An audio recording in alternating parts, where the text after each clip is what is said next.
إن الله وملائكته يصلون على النبي يا أيها الذين آمنوا صلوا عليه وسلموا تسليما.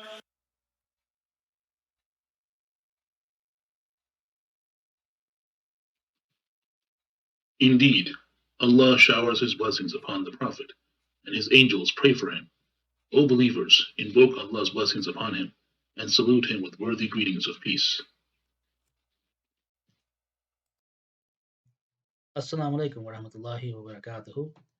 This video should put to rest once and for all the ridiculous Christian polemic that Allah subhanahu wa ta'ala, quote, prays, not only by providing the linguistic evidence that refutes this claim, but also a little surprise from the Bible, wink wink. Inshallah, the Christians will be so traumatized by the blowback from their laughable argument that they will stop using it. But then again, they are very stubborn, so anything is possible. There have already been several videos done by others on this topic. You can watch One Dawa's excellent video that debunks the Allah praise argument, using non-Muslim scholars no less. It is already well known what Islamic scholars have said about the meaning of the word salah. But when even non-Muslim scholars refute the Christians, one wonders why they are still peddling this argument.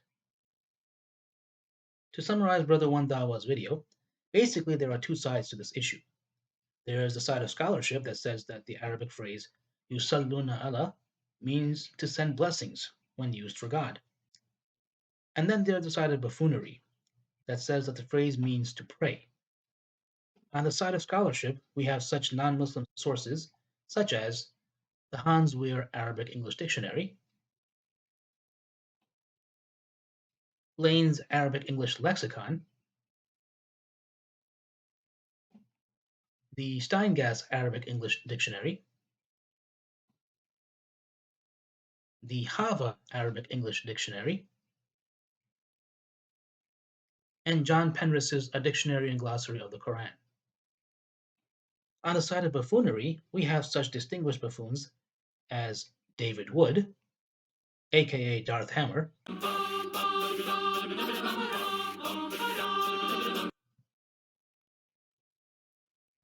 and Christian Prince S.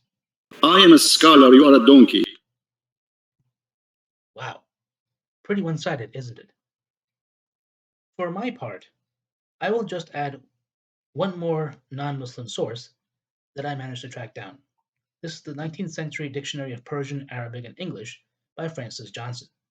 Note that he cites the Muslim phrase sallallahu alaihi wasallam and translates it as the blessing and peace of God be with him, not the prayer of God and peace be with him.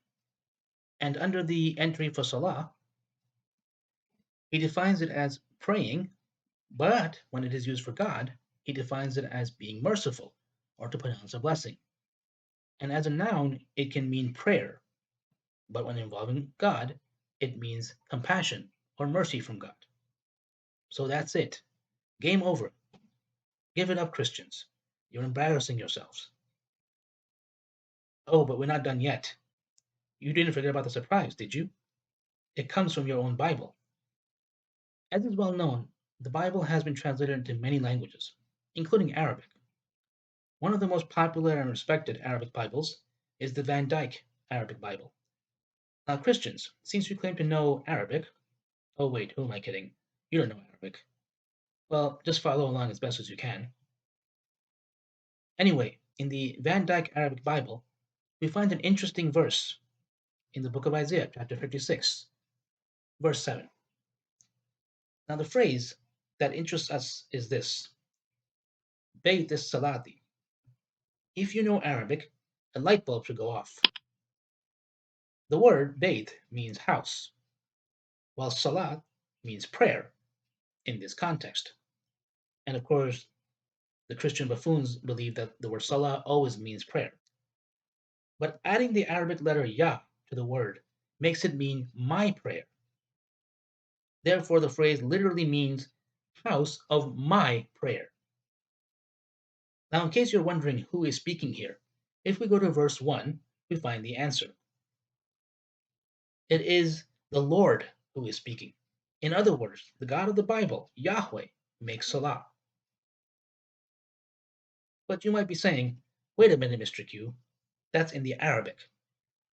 What about the Hebrew? Good question. What about the Hebrew? The Hebrew word that interests us is tefillah.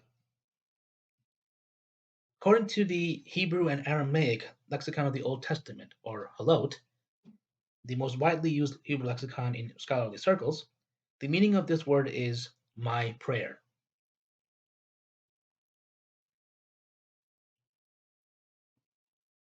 The Lexham Hebrew-English Interlineal Bible also makes this clear.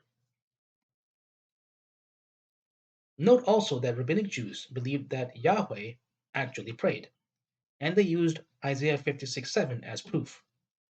Abraham Cohen, citing Barakat 7a from the Talmud, in his book Every Man's Talmud, stated that Rabbi Jochanan said in the name of Rabbi Jose, "Whence is it known that the Holy One, blessed be He, prays? As it is said, even then will I bring to my holy mountain, and make them joyful in my house of prayer." Isaiah 56:7. It is not said their prayer, but my prayer. Hence we infer that the Holy One, blessed be He, prays. What does He pray? Rabbi Zotra ben Tobiah said in the name of Rab, "May it be my will that my mercy may subdue my wrath, and may my mercy prevail over my attribute of justice, so that I may deal with my children in the quality of mercy and enter on their behalf within the line of strict justice." In a footnote, Cohen noted that the specific Hebrew phrase in verse 7 literally means house of my prayer, and we have seen the linguistic evidence for that. Finally, Kimberley Patton states in her book, Religion of the Gods, that in Barakat 7a, God's prayer is his self-communion, and furthermore, it is not a communion without struggle. For the sake of his creation, God prays for one of his divine attributes to overcome the other. Incredibly, he makes himself contingent, limiting and defining his own nature with respect to humankind. Even though the majority of English translations hide the literal meaning, some are honest enough to provide the correct meaning. Thus, the Wycliffe translation renders Isaiah 56:7 as, "I shall bring them into mine holy hill, and I shall make them glad in the house of my prayer."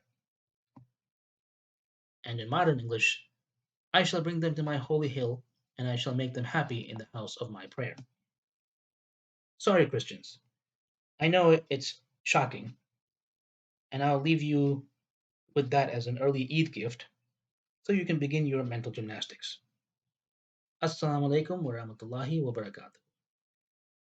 وقل جاء الحق وزهق الباطل إن الباطل كان زهوقا